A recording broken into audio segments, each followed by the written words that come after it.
In The Last of Us Part 1, Joel finds his brother Tommy and Maria, Tommy's wife and the leader of Jackson, at a hydroelectric power plant, which is 50 miles north of Jackson in real life, and a crew of men and women making repairs in an attempt to restore electricity to Jackson, which they do so successfully. In Part 2, the game, we see how well the town is thriving.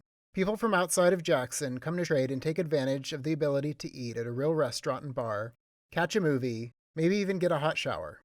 In the HBO series, Jackson has become overcrowded and refugees are coming in by the droves, and it's no wonder. The people of Jackson have had it so good for such a long time thanks in part to having electricity. A young couple, Adam and Sydney, developed tremendous guilt about living in Jackson while hearing about people on the outside that were suffering. They set out on their own to help those people, maybe even bring them back to Jackson, but not even an hour into their journey, they ran into a horde of infected, and both were bitten. They retreated to an old motel and barricaded themselves in a room where they planned to end their lives. Adam ended Sydney's life, but couldn't take his own, so he turned. Ellie and Joel found them about a year later while on patrol. Adam was a clicker by then, and Joel ended him. One has to wonder if Maria, being the leader of the town, began taking in more people as a result of this tragedy, maybe even blaming herself for it. The HBO series shows how the town is struggling to build more housing for the hundreds of refugees who flocked there. Maria is stressed out, Tommy is stressed out, Joel is stressed out, everyone trying to build faster, but it isn't fast enough. Okay, so here's the fun fact. Fedra had been occupying the power plant for years after the outbreak. Somehow, Maria and her father were able to gain control of it. It's not likely that they just stumbled upon it completely unmanned. Unless Fedra abandoned it, they would have had to fight either Fedra or another faction for it, especially in that world.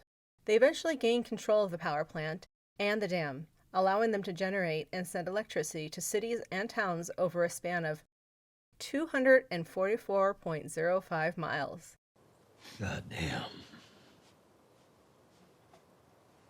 That's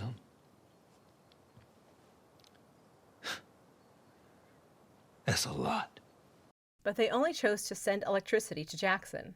There are towns nearby Jackson that might still be in good enough condition to build up, helping to alleviate the overcrowding in Jackson.